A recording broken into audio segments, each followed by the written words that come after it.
from King of Kings altar. The following are theological questions from Genesis chapter 29. Was Jacob's meeting with Rachel at the well purely chance, or does it reveal God's providential direction? How does God's unseen hand guide ordinary events toward His covenant purposes? Why does God allow Jacob to be deceived by Laban, just as Jacob deceived Isaac earlier? Does this reflect divine justice, measure for measure, or is it simply human sin within God's larger plan? Why does God permit polygamy in Jacob's family, even though it leads to rivalry and pain? How does God's covenant plan advance through flawed family structures? Leah is unloved but blessed with children first. What does this reveal about God's concern for the marginalized? Does divine blessing depend on human favoritism or on God's gracious choice?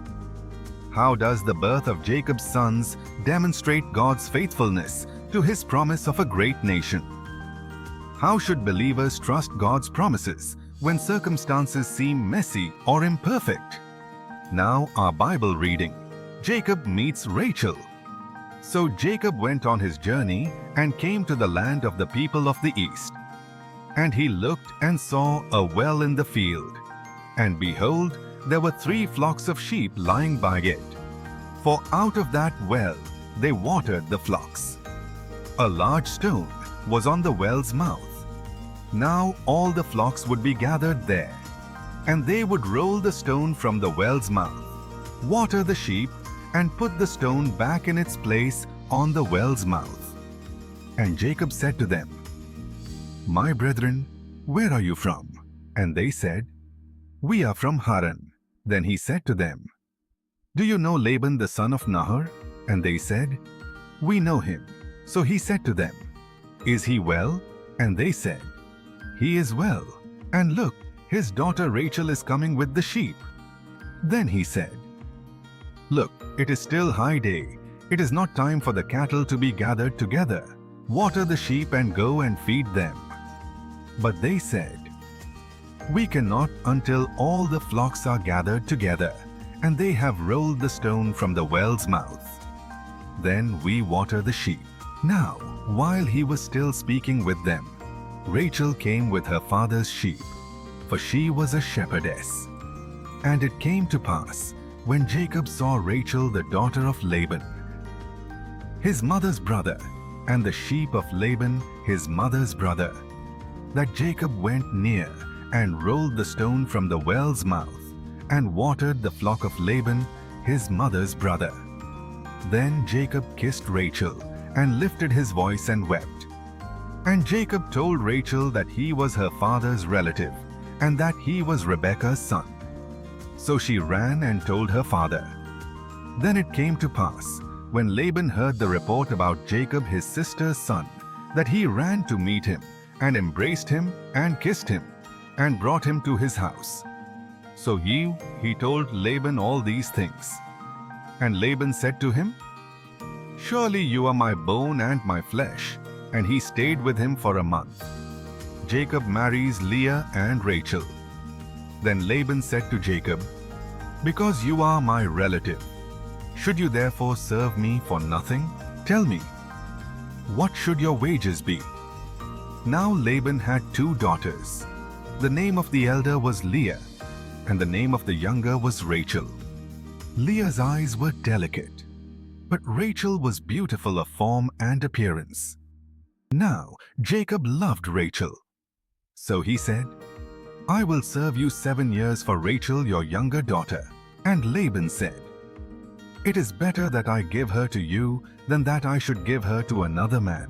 Stay with me." So though Jacob served 7 years for Rachel, and they seemed only a few days to him because of the love he had for her. Then Jacob said to Laban, "Give me my wife, for my days are fulfilled, that I may go into her."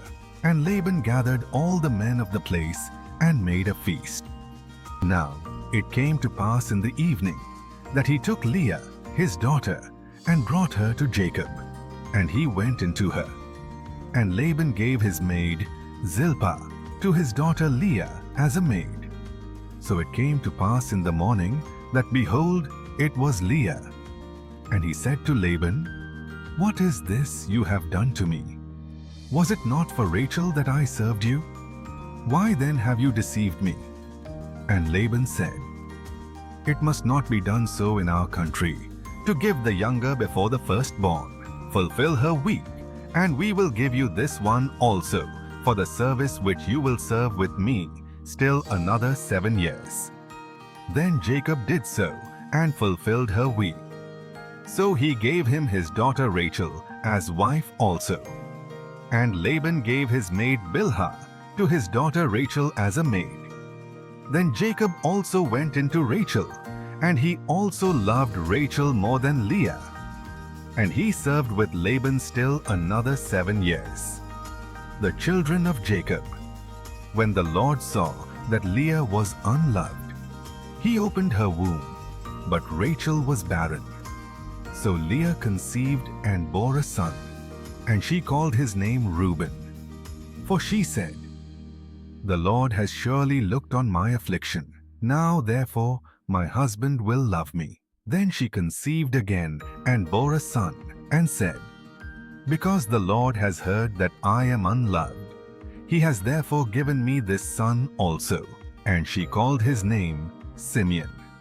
She conceived again and bore a son, and said, "Now this time my husband will become attached to me, because I have borne him 3 sons." Therefore his name was called Levi.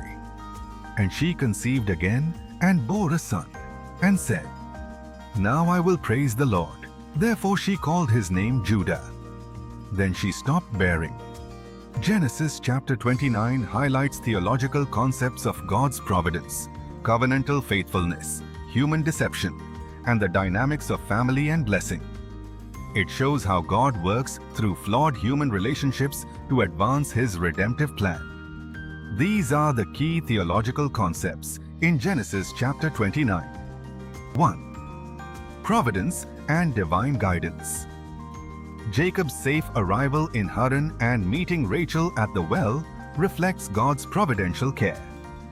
Even ordinary events, watering sheep, meeting relatives, are guided by God's hand. Theologically, this affirms that God directs human journeys toward His purposes. 2. Human deception and divine sovereignty. Laban deceives Jacob by giving him Leah instead of Rachel, echoing Jacob's earlier deception of Isaac. This raises the theological theme of measure for measure justice. Human deceit is met with divine lessons.